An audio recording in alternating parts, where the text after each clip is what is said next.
Chers élèves, bonjour, je suis Ndjokoskajimbe Patrice. Bienvenue à la suite de notre cours sur l'engagement illustré par les messages de Jean-Paul Sartre. Nous sommes toujours dans la situation et présentation de l'œuvre. Cette séquence portera sur le tableau 6 et tableau 7. Ouais, Jessica, qui se sent donc attirée par Oderer, ça c'est le tableau 6, entre et boire donc de son café. Et donc il vient le soutenir Oderer en disant qu'il a raison quand il discutait avec son mari. Donc elle l'informe aussi que Hugo est mandaté pour le tuer.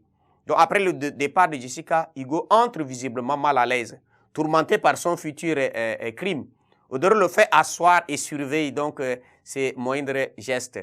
Pendant la discussion, Hugo veut plonger donc la main dans la poche, mais Oderer le lui saisit puis la relâche.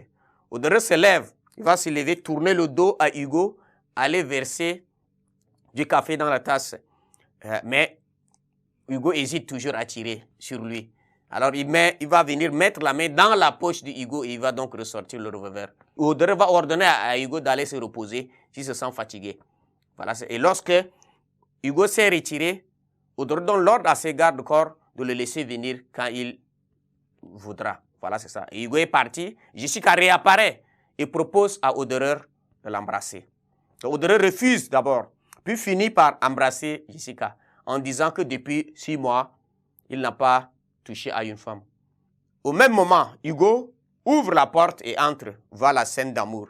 Il bondit sur la table pour reprendre le revolver arraché par Oderer et il tire 3 balles sur Oderer. Et voilà, c'est comme ça. Et Oderer, avant de mourir, il a dit à ses gardes-corps de ne pas faire du mal à Hugo puisqu'il a fait du con en couchant avec la petite Jessica. Et il meurt. Voilà, c'est ça, le tableau 6. Et le tableau 7, vous allez voir que Olga, nous sommes déjà retombés dans le premier.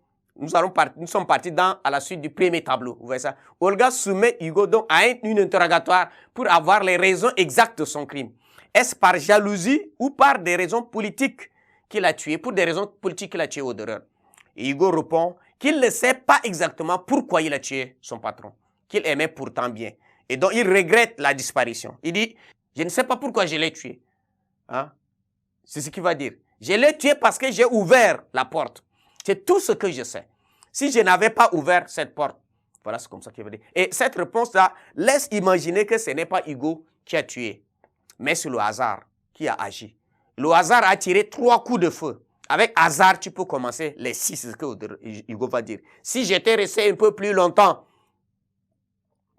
devant les châtiers, si j'avais ouvert la porte 2 minutes plus tôt ou 2 minutes plus tard, je n'aurais pas tiré. Voilà ce qu'on va dire. Alors Olga demande à Hugo d'oublier son crime, de ne jamais en parler. Donc Hugo veut reprendre son nom de Raskolnikov, mais Olga le lui déconseille en disant pas de chocolat au liqueur. Voilà ça. En lui disant que quand il était en prison, les camarades du parti ont attenté à sa vie en lui envoyant des chocolats empoisonnés. Donc Olga informe également à Hugo que le parti, après lui, a changé de stratégie.